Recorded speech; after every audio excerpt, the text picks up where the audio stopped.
Thanks very much, Peter. That's very kind of you. And it's a great privilege to be back here at the Monash Center and to be speaking to the ACIS conference. Monash has been really an important part of my own professional development, and actually connections with Australian scholars have been very important over the years. I think I've learned an awful lot, and it's been a great privilege to be able to kind of speak within Australian venues. It's kind of about this, but it's not really about this. When I was asked for my proposal and title and all that, I gave something, and then it kind of warped in the meantime. So bear with me. We'll go for a bit of a ride. In 1491, an observant Franciscan friar, Bernardino Caimi, began constructing a sacred mountain or Sacro Monte in Varallo, a town high in the hills of North Piemonte, just 40 kilometers southeast of Zermatt. A series of small shrines recreated places like the Bethlehem Stables, the Room of the Last Supper, Pilate's Court, and other places associated with Jerusalem and the life of Christ. Less than a decade later, two more observant Franciscans, Tommaso da Fidenza and Cherubino Conzi, began constructing a Sacro Monte at Sanvivaldo in Tuscany, just 30 kilometers south of where we are today. What they actually aimed for was a selective reconstruction of Jerusalem itself. Expanding Ottoman control was making it ever harder to actually undertake a pilgrimage to Jerusalem. So if the pilgrim couldn't go to Jerusalem, perhaps Jerusalem could come to the pilgrim. Sacri Monti multiplied across Piemonte, Lombardy, and Tuscany from that time, often in locations like Varallo and Sanvivaldo that consciously imitated the mountaintop geography of Jerusalem. Visiting pilgrims entered a series of shrines where terracotta statues spilled out from frescoed backdrops, offering a complete immersive experience. Sanvivaldo had about 25 small shrines by 1516, eventually grew to 34. While its terracotta statues were three-dimensional, they were in low relief, as we might expect when the inspiration and, in fact, the early construction owed a great deal to the Della Robbia family of Florence. Varallo eventually grew to 45 shrines in two separate zones. It would become one of Carlo Borromeo's favorites, and he returned 4 times for extensive periods of meditation, including one last time just weeks before his death.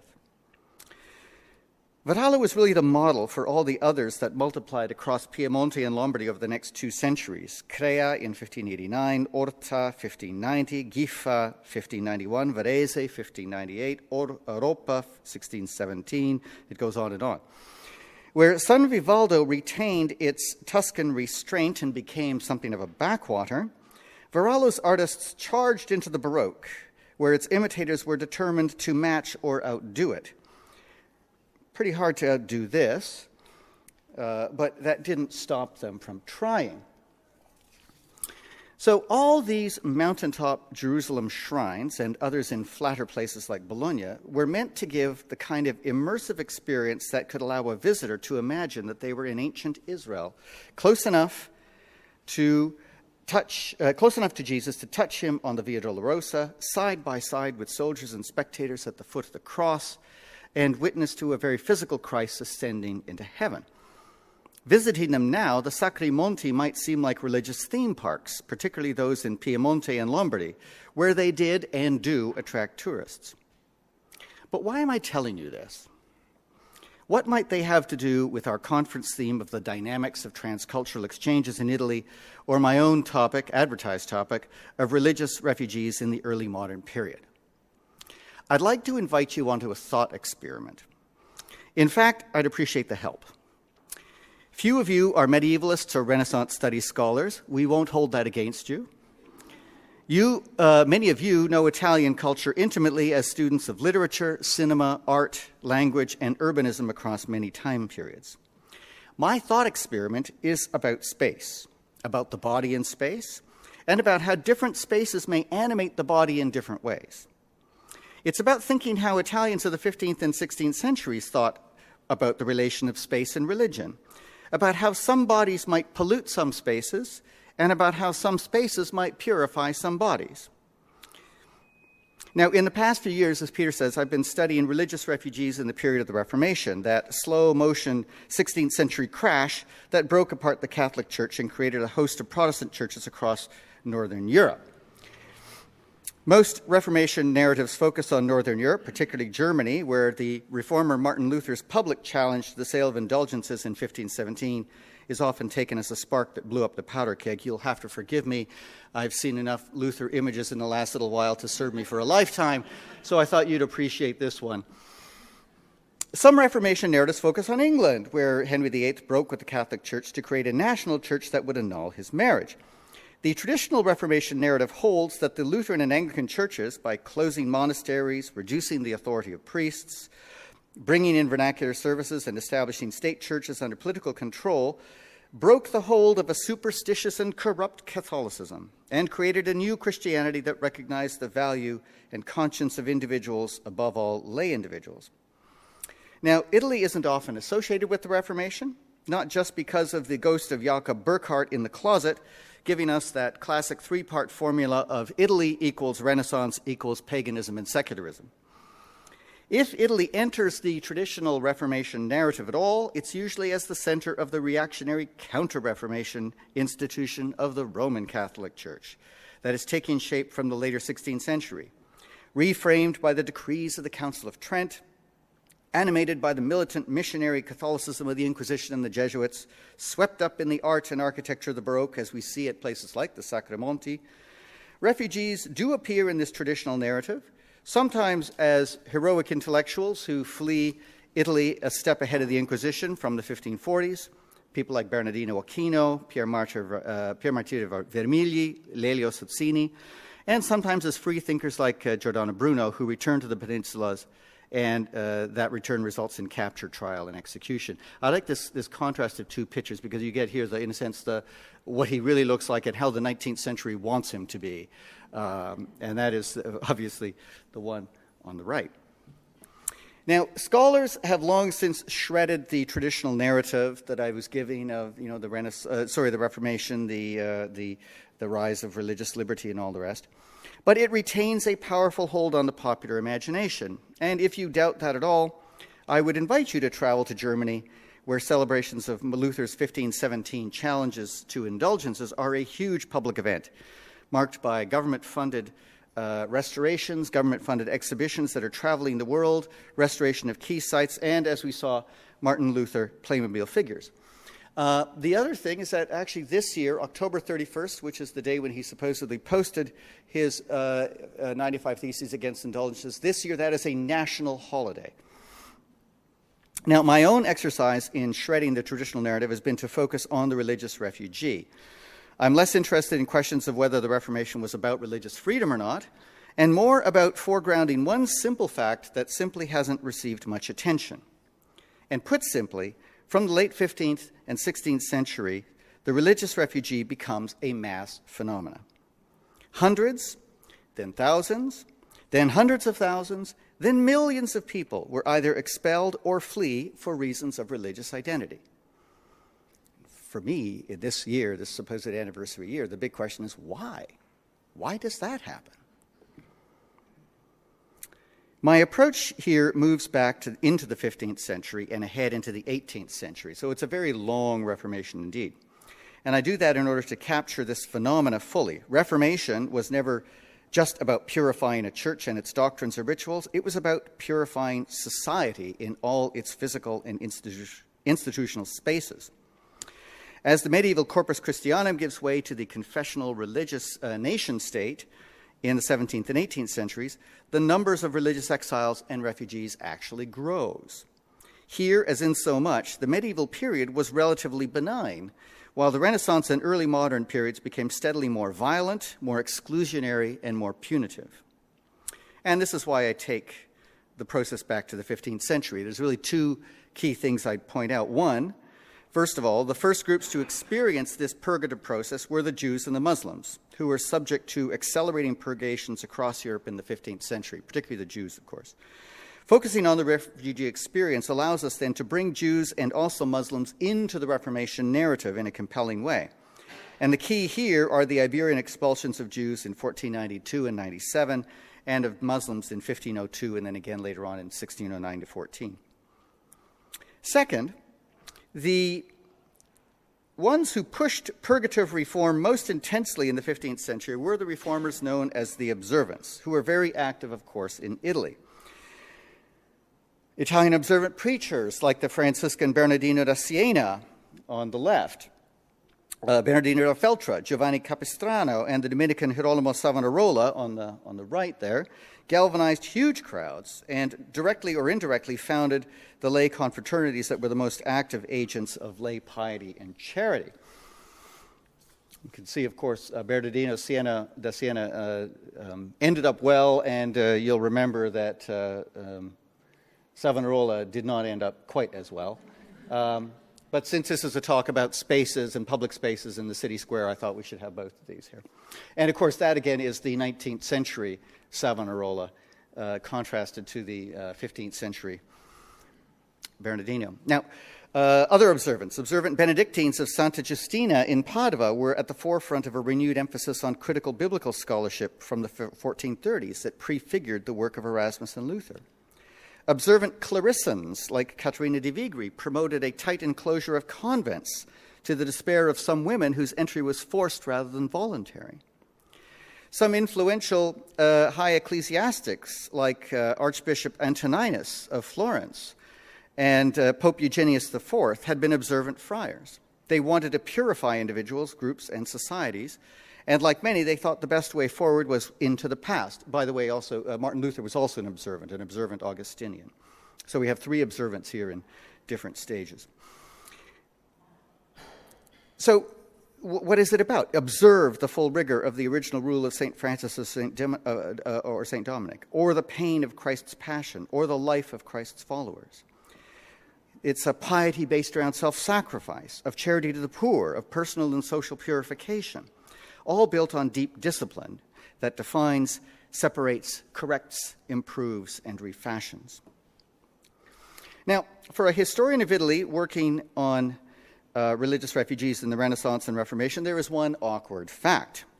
The Italians actually did not expel many people, or at least not for religious reasons. They were the masters of political expulsions in the late medieval communal republics, and Italian Renaissance history has many examples of high-profile refugees who fled princes, popes, and people. We do have those others I mentioned, like Ochino, Vermigli, and Bruni, and there were isolated examples like the radicals of Forlì. This is a group in the 1530s that emerges, and radical reformers or radical groups are really often associated with working class. What you have in Forlì is a group of about 200 who are active there, and then in the 1540s, when the Inquisition gets going, they're still there at the beginning of the 1540s, and then they disappear.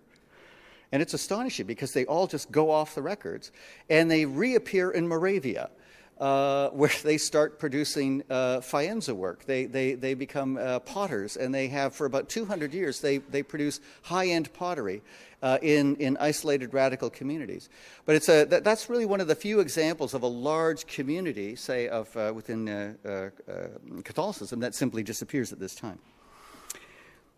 But what about the thousands of refugees who come in elsewhere in Europe? When we do find them, like the Jews expelled from Sicily in 1493, the Kingdom of Naples in 1542, or in Milan in 1597, we can really blame others, above all the Spanish.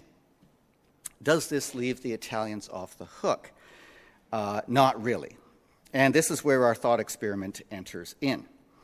I think that there is something in how Italians of the period brought together space, the spirit, and the body, all of them emotionally charged. There is a mentality that emerges and some practical ways of advancing it. I'd like to look at two examples of space, body, and spirit coming together, one small or microcosmic, one large or macrocosmic. I wouldn't want to give them causal significance, but they are, I think, signifiers of a mentality. The small example is the Quattro Mori, on which I'll expand further. The larger one is what Italians do in place of expulsion. They become the masters of enclosure.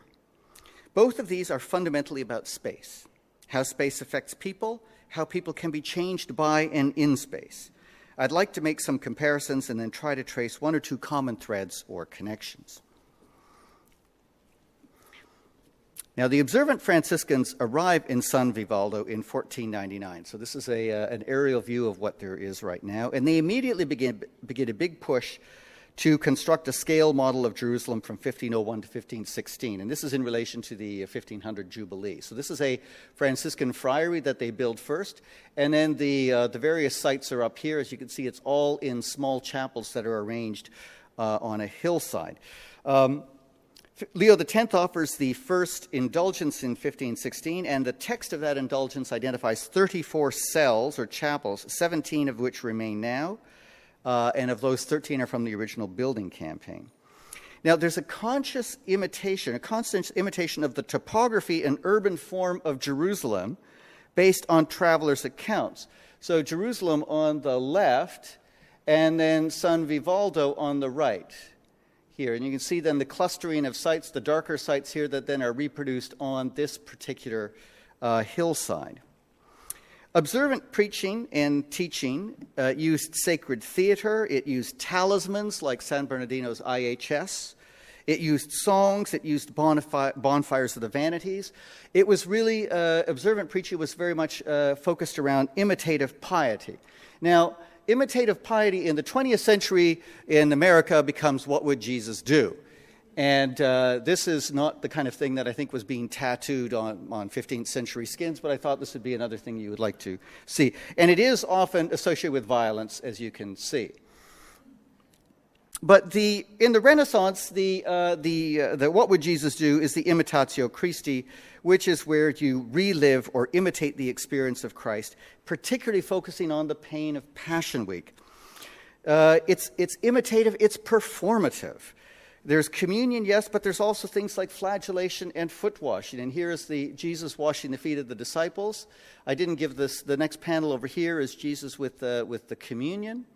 And then Jesus here before the high priest Annas in the early stage of what leads into the crucifixion then. It's deeply emotional and psychological. It targets the emotions through the body.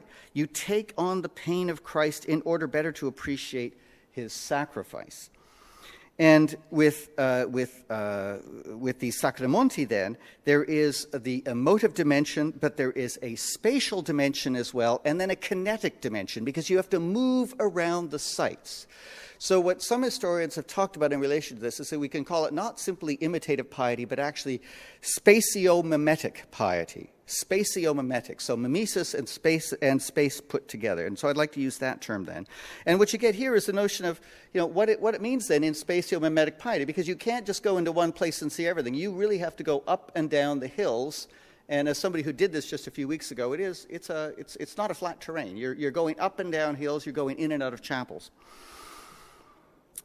Move from small chapel to small chapel across a hillside. There's a series of buildings, each the size of a room. You cannot take it in without moving around physically. You walk through the gospel story. Now, the immediacy of the place, the immediacy of the image is that it places the pilgrim in the experience. So this is actually where, if you get a chance to go to, this is Sanvivaldo. If you get a chance to go to Varallo, it's even more immersive, because there, later on, you literally walk into the spaces. These early ones at Sanvivaldo are essentially reliefs on a wall. In Varese and in Varallo, what they do is you walk into a room, or you could at that time, you can't anymore. You walked into a room, and the terracotta figurines were all around you. You literally entered the space where the drama was taking place. But this is again the early thing. Now, low relief, the workshop of the two sons of Andrea della Robbia, who was the nephew of Luca della Robbia, the one who invented it all. So the people we have are the third generation. Giovanni, born in 1469, is the lead, and Marco, born in 1468, who under Savonarola's influence becomes a Dominican observant brother Mattia in 1496. So he's a Dominican observant when he's actually doing these. These ones are not as dramatic as the Baroque chapels at Varallo, I say, but they show an early form of the same values. And there's a collapse of time, an intermixing of past and present. What you see here, I think it's really critical too, is that, so for instance, this is Christ at the house of Simon the Pharisee, Simon the Jew. And so Christ and the disciples are in classical dress, but everybody else is in Renaissance dress. And it's this combination. Here is the Jewish figure who's invited Christ to dinner, and you can see. I tried to get a better image of this, but again, he is then a contemporary, because you see there's a small yellow O.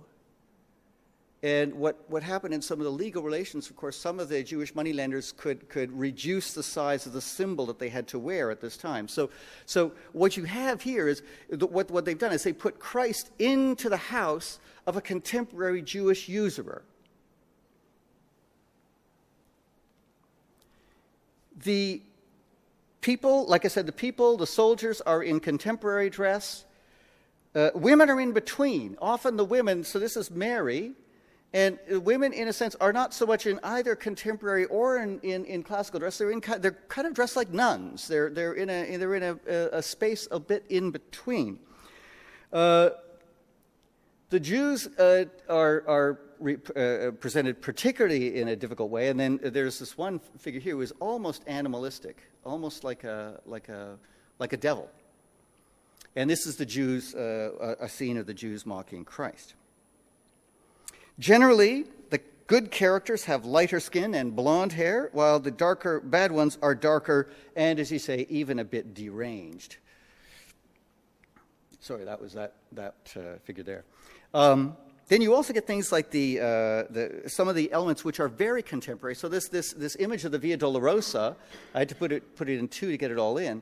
It really is, it's Christ on the way to the crucifixion, but in an odd way, they put in the two other thieves, which I've never really seen depicted in artwork, but it's done almost like a contemporary execution procession in Italian cities, where the people to be executed would be dressed in white as well and would be walking. You just don't have confraternal comforters there, sadly. You also see some of this same kind of use of emotion in more limited sculptural groupings. This one's by Nicola Dall'Arca for the Confraternity of Santa Maria della Vita in Bologna, done right around the time when that confraternity undergoes its own internal observant reform in the mid-1450s. The existential question for pilgrims in 1516, then, as they enter these spaces and see this kind of combination of registers, the present, the past, Jesus, the Jews, the existential question is, who are you? Who are Christ's friends? Who are his enemies? The socio-political question is, what do we want this place to be, this guild, this brotherhood, this city? That first question is about imitation. The second one is about space and society.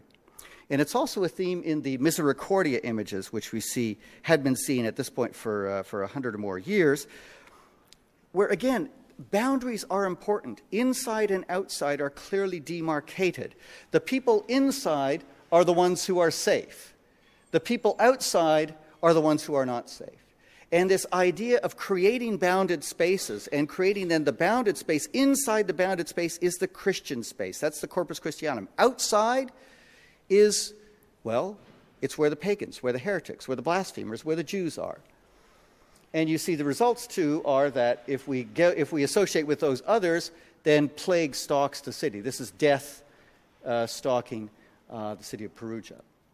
There's another one that I really like. You've probably seen it in San Gimignano. This is San Sebastiano without the arrows, but San Sebastiano as an image of Misericordia sheltering the population of San Gimignano there.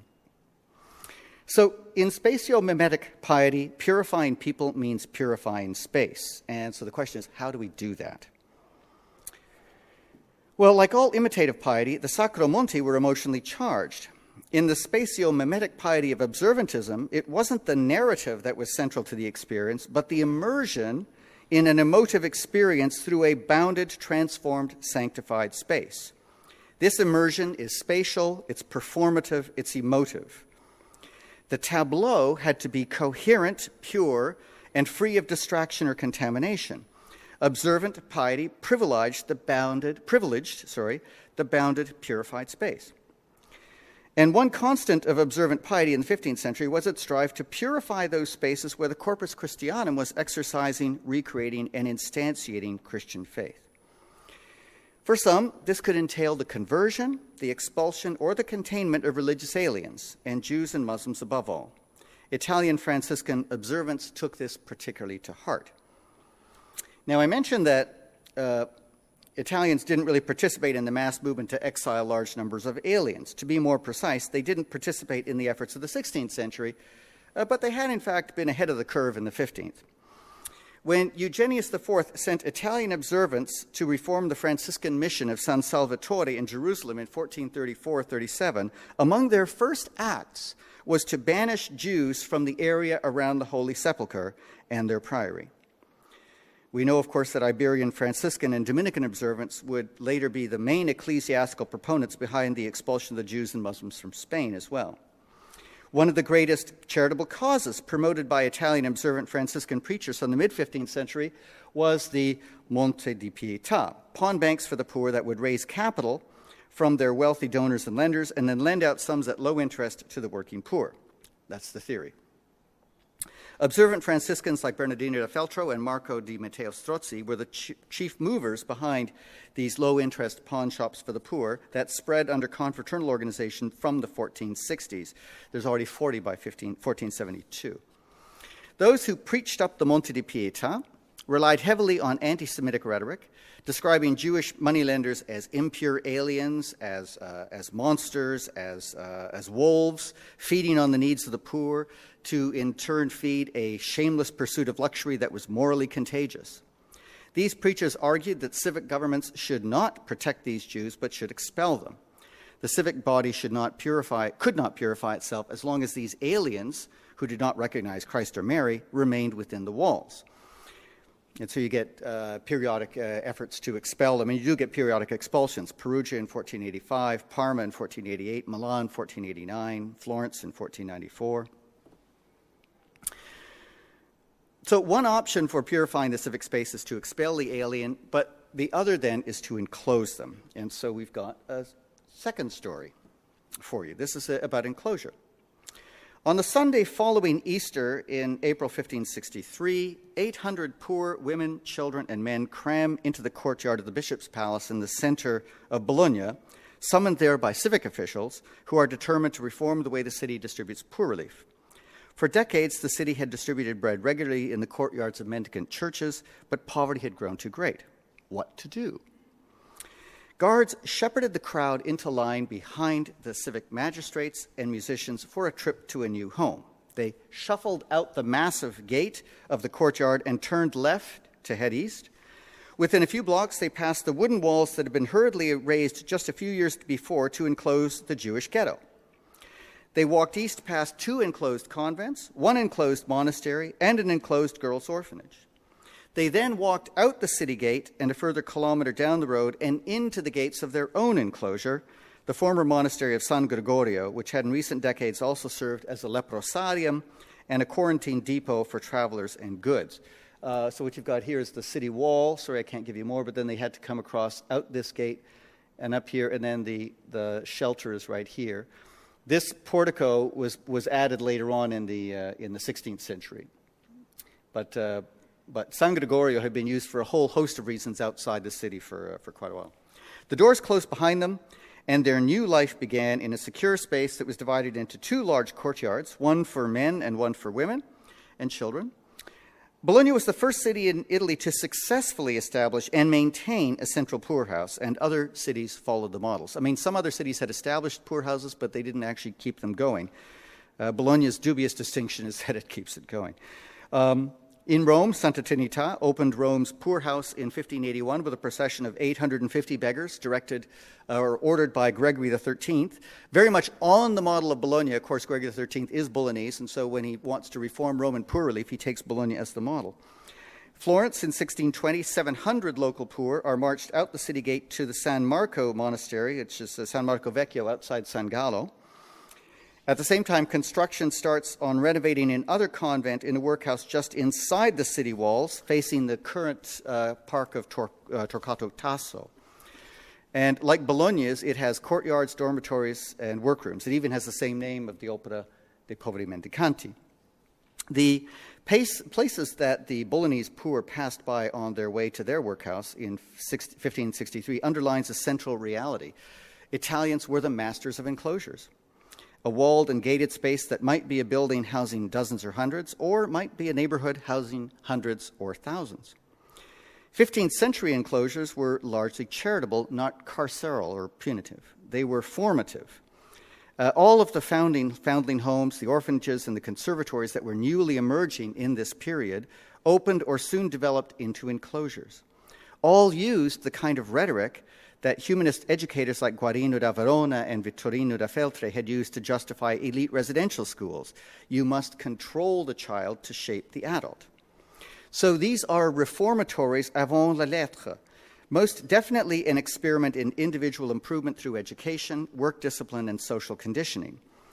Like the humanist schools, the foundling homes, the orphanages, and the shelters like Bologna's Misericordia opened with great optimism as places to protect, improve, and purify needy individuals before they returned to build a better civil society as adults. The Bolognese and Florentine mendicant workhouses fulfilled their ideals of fulfilled the ideas of religious and humanist planners for about a decade. But then after a decade, it just all fell apart. The people were no longer adapting to reformative regimes. The money was running out. And so what happens is that these places that open with great optimism, within about a decade are becoming increasingly like prisons. And all of them really do develop into something that's fundamentally like prisons or workhouses on a factory model. This just, again, I talked about, this is Florence, of course. The first workhouse, San Marco Vecchio, is outside here, and then it moves down to right here.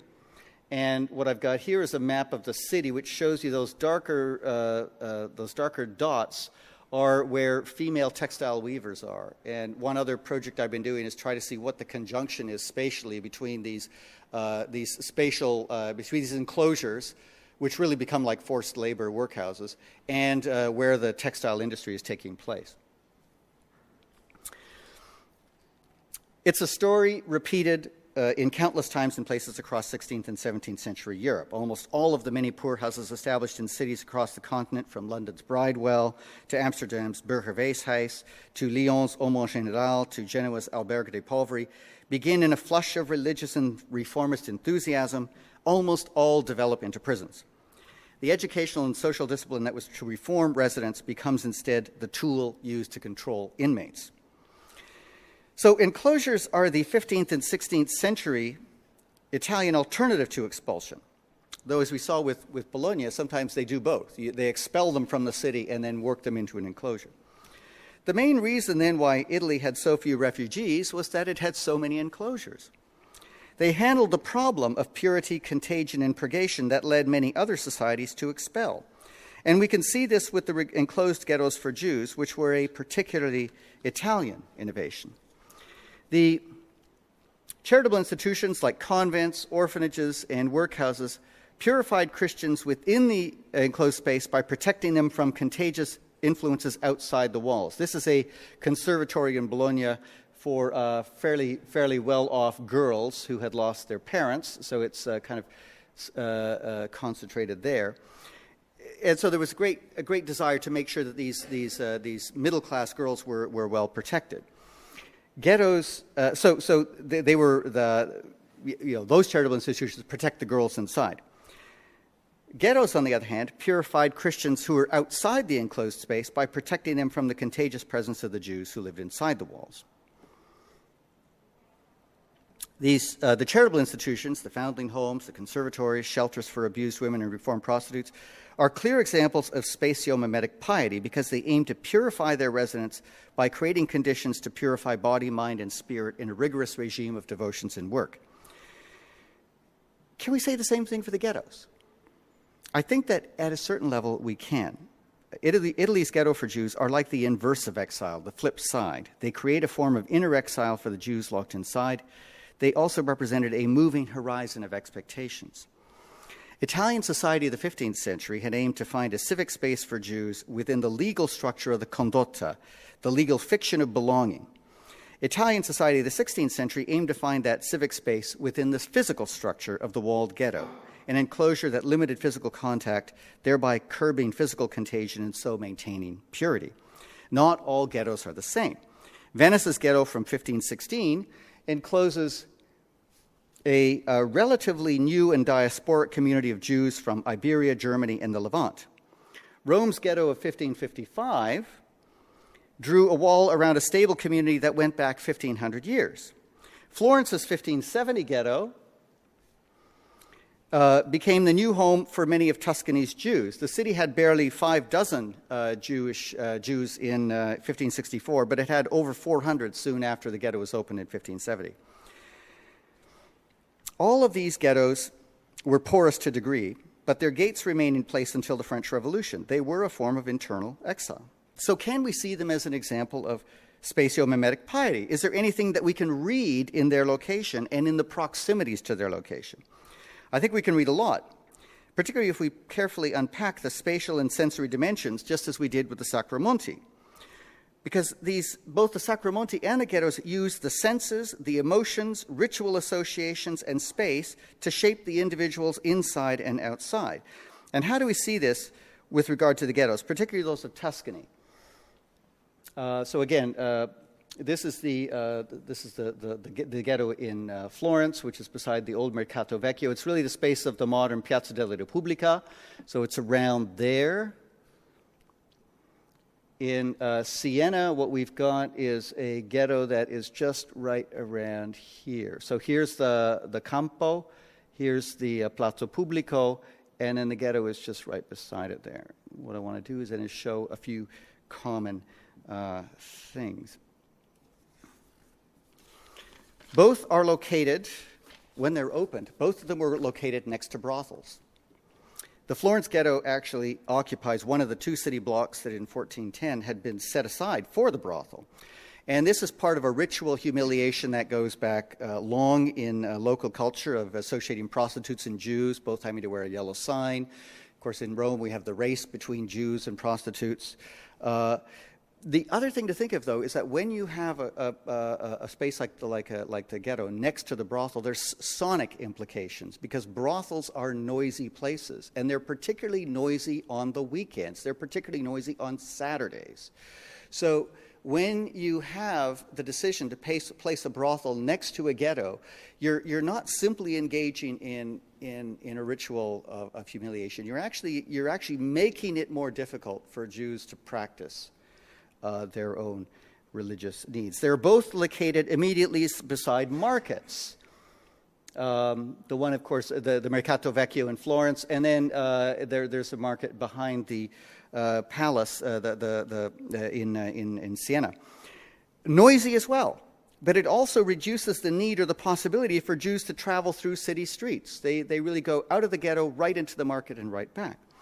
Both are in the immediate sonic range of many of the most important sets of church and civic bells, which, of course, are keeping Christian time. So in Florence, the ghetto is between the bells of the Cathedral and the bells of the Comune.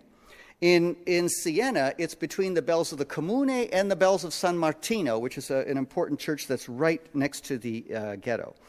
Because of this, both will also be where Christian processions converge with singing and music. Both have immediate associations with blood. The Florentine ghetto is close to where Cosimo relocates the butcher shops when he takes them off the Ponte Vecchio, while Siena's is close to the route taken by prisoners being taken out of the city for execution. They go out here, so close to the ghetto. So there's in a sense the problems with blood generally. But there's also the noises around that, the noises of pigs being driven to the butcher shop, the noises of processions leading prisoners out the gates to executions. Both are walled and gated. Siena's is walled with bricks. This is the entrance right here. And then this is the Via del Rialto, a very resonant name for a street in that ghetto. In Florence, it's a more amazing wall, which is, we're just finding out more about this now. There's Gabriele Mancuso is studying the 18th century property records for the ghetto itself, and what he's found out is that, so it's a block. It's not just, it's not quite the way it is in in Venice. But it's a block with construction around it. And what they did is they rented the outer-facing apartments to Christians so that the Jews had the inner-facing apartments. So what you actually had then in the Florence ghetto was that there was a wall of Christians keeping the Jews in. It's really quite amazing. All the shops that faced out were also lent out to Christians or rented out to Christians, whereas the shops facing in were rented out to Jews. So he's doing some amazing work on property transfers, property proximities, and has come up with this. Both are bordered by sites that emphasize conversion or that emphasize the Christian supersession of Judaism to Judaism. So in Florence, there is a house of conversion. There's also the baptistry close by. The other thing that I think is very interesting so this is the Church of San Martino, right next to the ghetto. So there's a street there, but it's right next to the ghetto. And then on that wall that faces the ghetto, what you have is Guido Reni's picture of the circumcision of Christ. So I think there's the use of art, there's the use of space, there's the use of associations, which would have been very resonant at these times.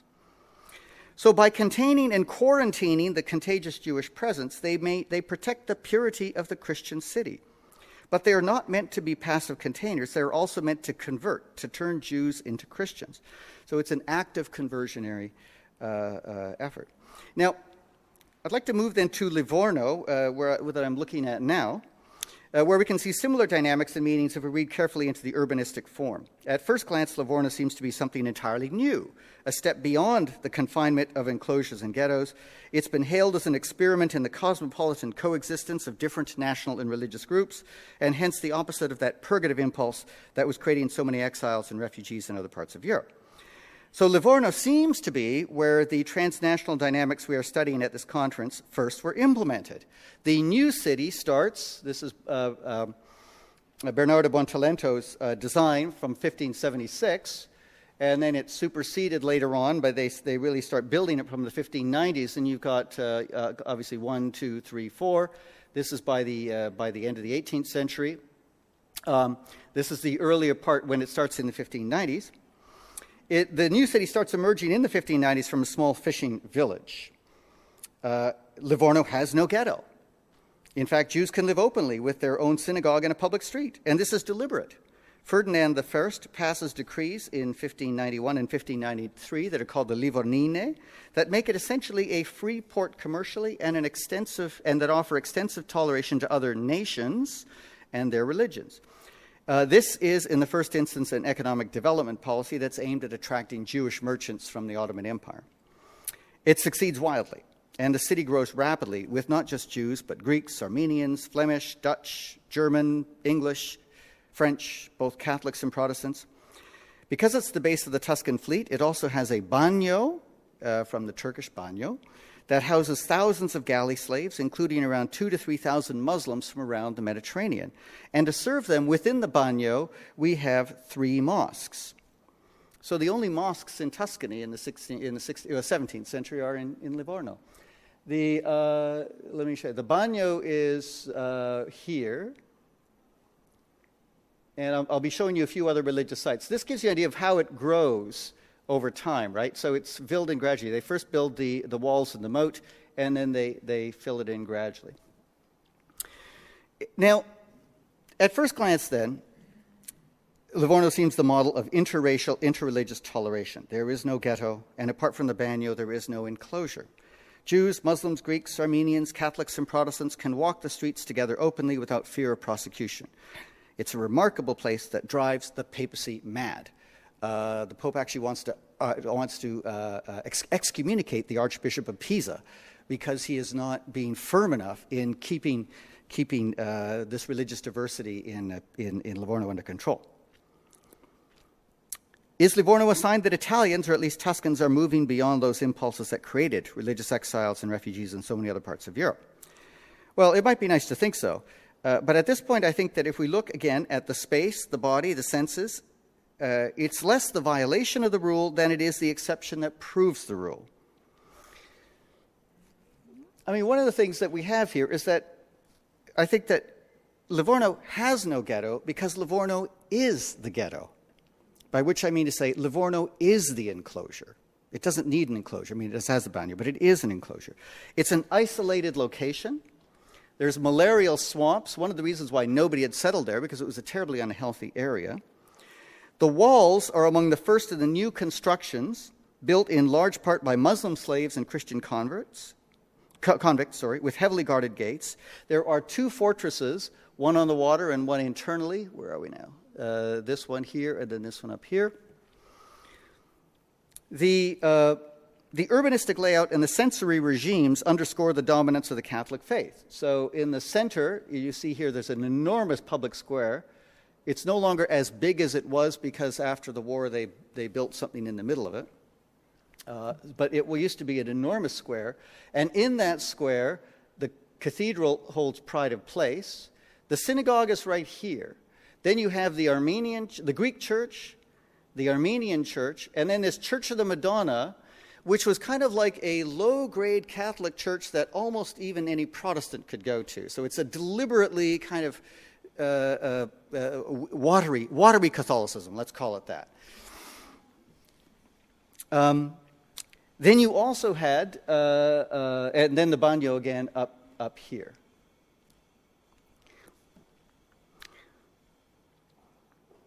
The consuls can have services, but no Protestant church is built until the 19th century. And indeed, if Protestants, like the English, when they want to have a baptism, as happens, what they have to do is they have to get onto a boat out into the harbor and go out beyond the territorial limit, and then an Anglican cleric can baptize a baby in the Anglican rites.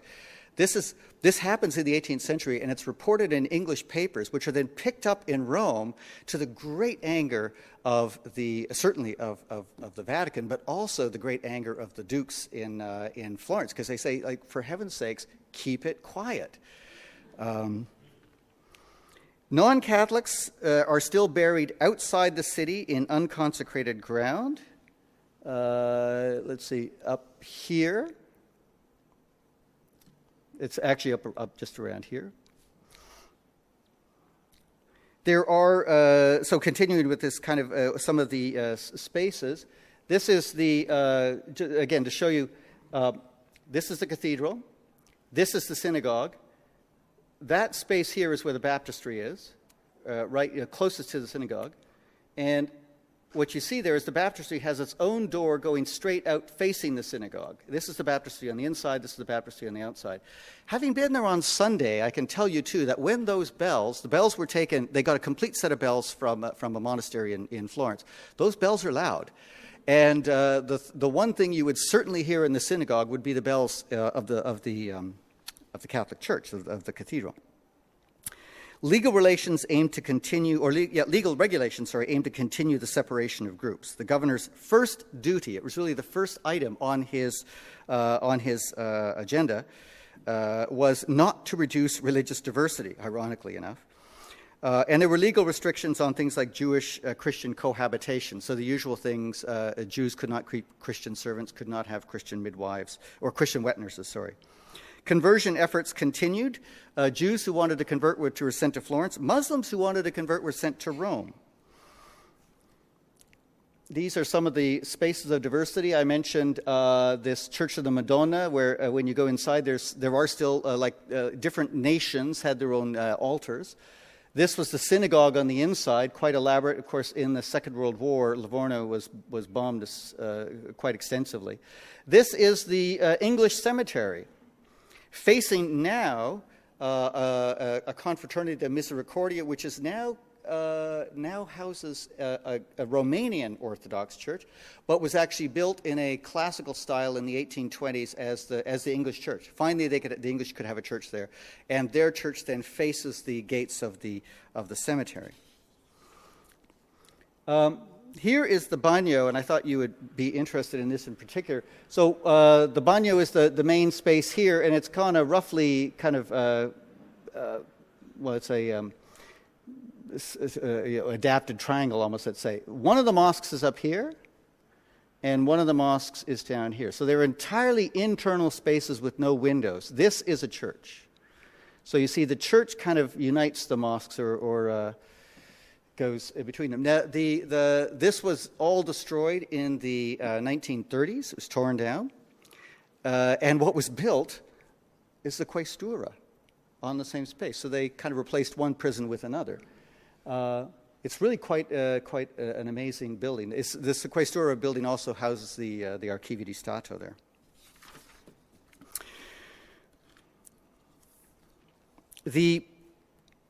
This is another thing that we associate with Livorno that also then becomes part of the visual scene. This is what every slave would have to pass by, every Muslim slave would have to pass by on the way to the Banyo.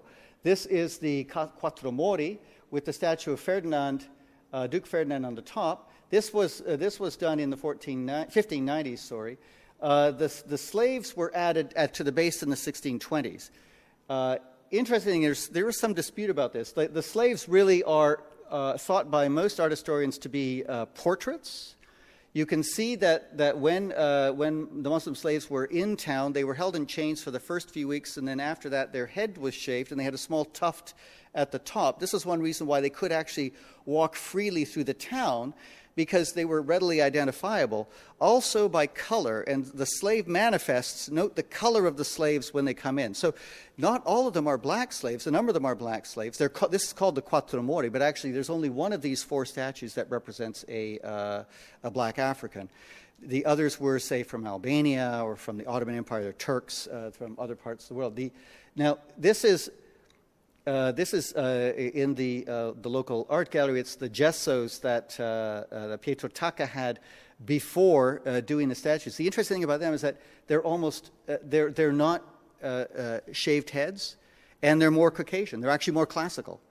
So between the conception and the execution, it went to become a sculpture which was more clearly, in a sense, defamatory, if you want to say this, or at least more clearly showed the power of the Duke over the Ottomans, the Barbary pirates, over the slaves.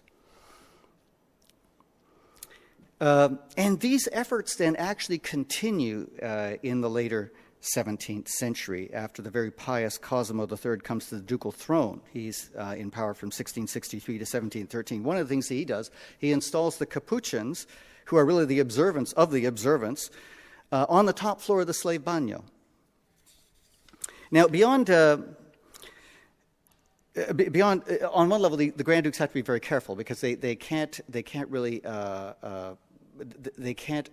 aggravate Rome too much. They also can't aggravate the Barbary states or Istanbul, because if it turns out, as sometimes it's reported, that Muslim slaves are being tortured in the Banyo, then Christian slaves will be tortured in Algiers and Tunisia. So there's actually a lot of communication going back and forth, and that keeps things a little more moderate, if I guess you could say that.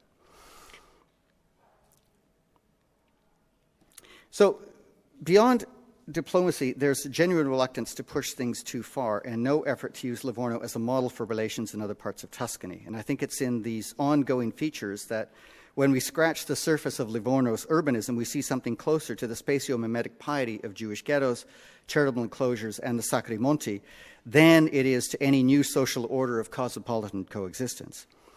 The social, legal, and sonic regimes still point more to conversion than to coexistence, and the walls ensure that Livorno itself as a whole remains an alien presence that will not infect and affect the rest of the Tuscan state.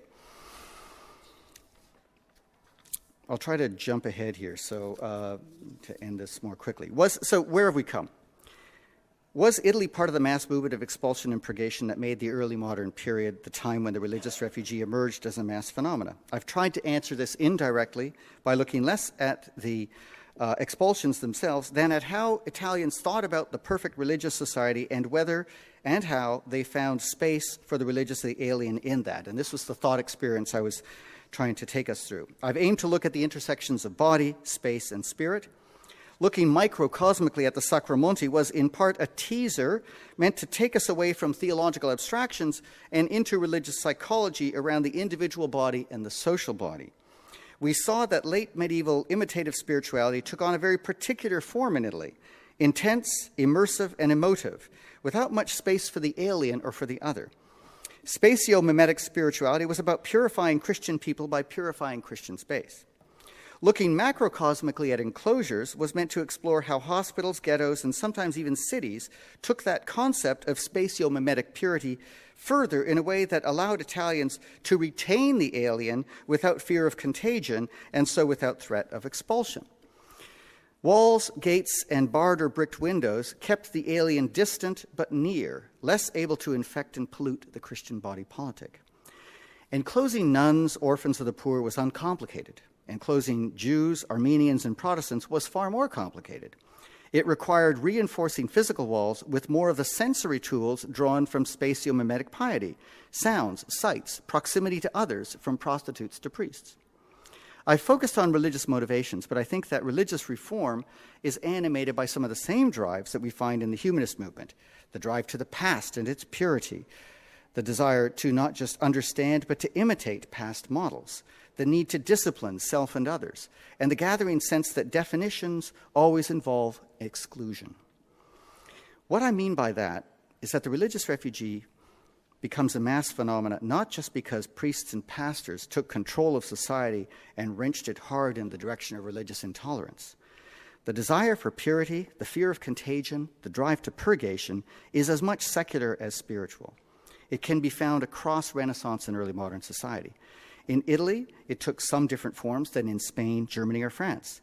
Italian accommodation by way of enclosure was more humane and did allow for some greater coexistence and toleration by the 18th and 19th centuries.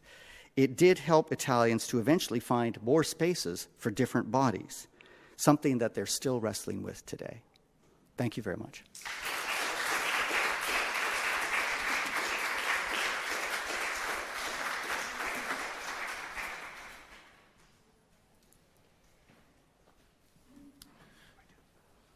Nick, thank you very much for that tour de force, how the big thought experience reconfigures the detail, reshapes the familiar, and it subverts the traditional narrative. So we've enjoyed very much journeying along with you and look forward to where it takes us all, and indeed the way we think about Luther and the Reformation and all that's being celebrated this year. I think this is a new platform for us to move forward with. Thank you. Now, I'm not quite sure where we are with time. Do we have time for questions? Yes. So we've all had a moment to think, and I'm sure Nick, with his normal generosity, will be only too happy to respond to and elaborate as you desire.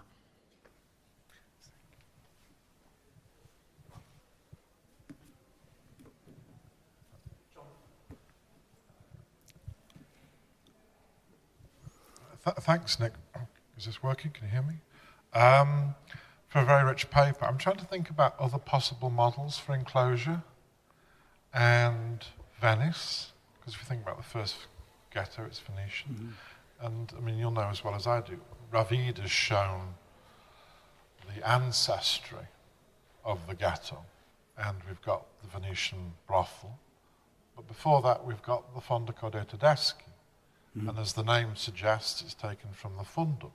Mm-hmm. So there is an Eastern model of enclosure too. Would you want to comment on that? No, absolutely. The Fondaco dei Tedeschi, later on the Fondaco dei Turchi. And no, I mean, I think that's where the enclosures are much more common. I think what you have in something like the two Fondachi is that they're meant to be temporary, right? It's like a place where a merchant comes, sets up for a while, sells, and then leaves again. So they're almost like hotel warehouses, whereas the ghetto is meant to be a more permanent space.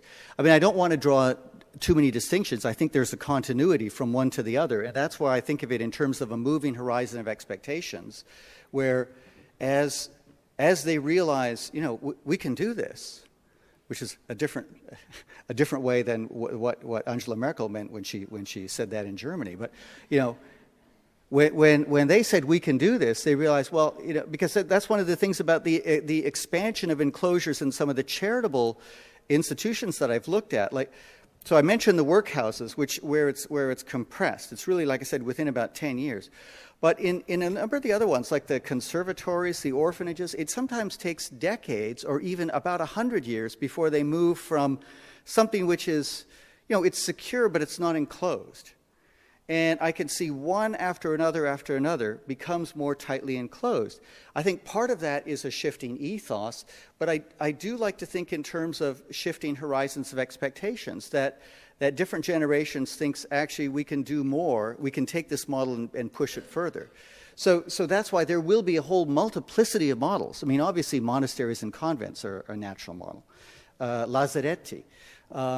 My point is, and this is what I was trying to do because like I said, I was working on this thing about refugees where really the expulsions and the exiles of different groups around Europe really does pick up in the late 15th and early 16th centuries, but not as much in Italy. And that's why I was trying to figure out, so what's going on in Italy at that time? And it does seem to me that enclosures do intensify at around that same time. And that's why I'm trying to make that link there.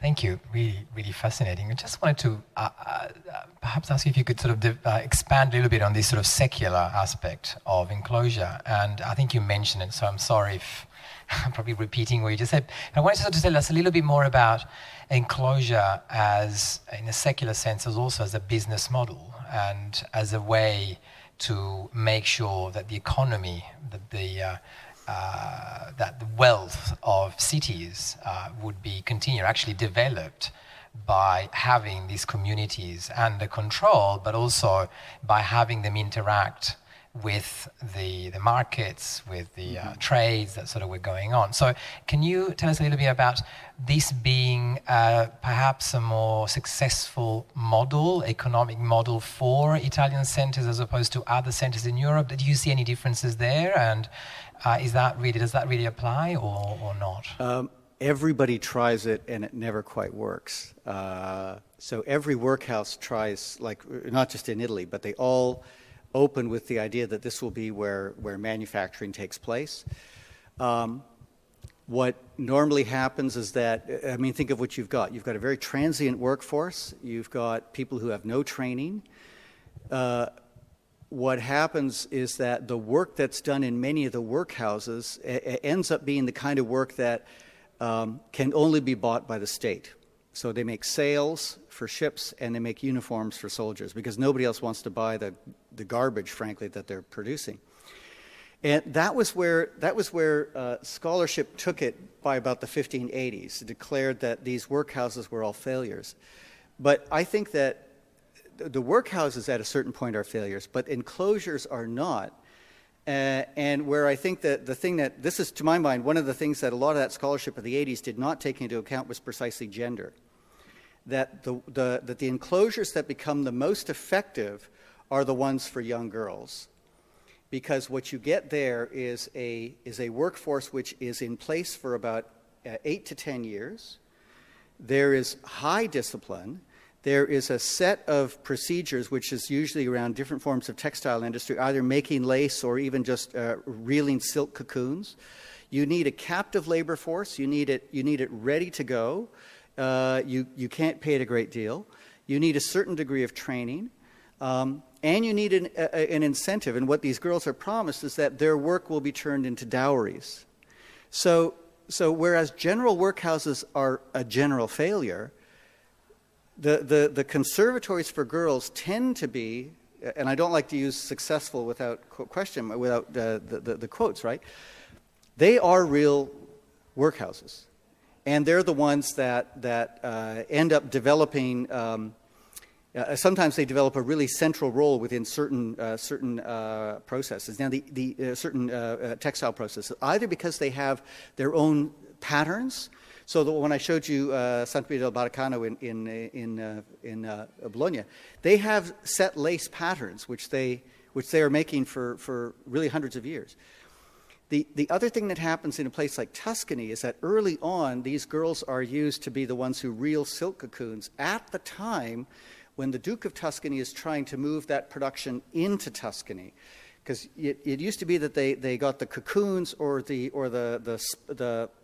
thread from either the Greek islands or from the south, but he, as an economic development plan, wants to wants to move the mulberry trees into Tuscany and have those early stages of work done there. That's when they start enclosing the girls. And that's when those workhouses start becoming. So and the other thing is, you look around Europe, how often these enclosures for children are run by silk guilds. In Florence's Innocenti, it's the silk guild. And of course, all of the rhetoric is their great concern for the poor, right? But they are really determined to control that place because it's a source of cheap labor. Sorry, I've gone on.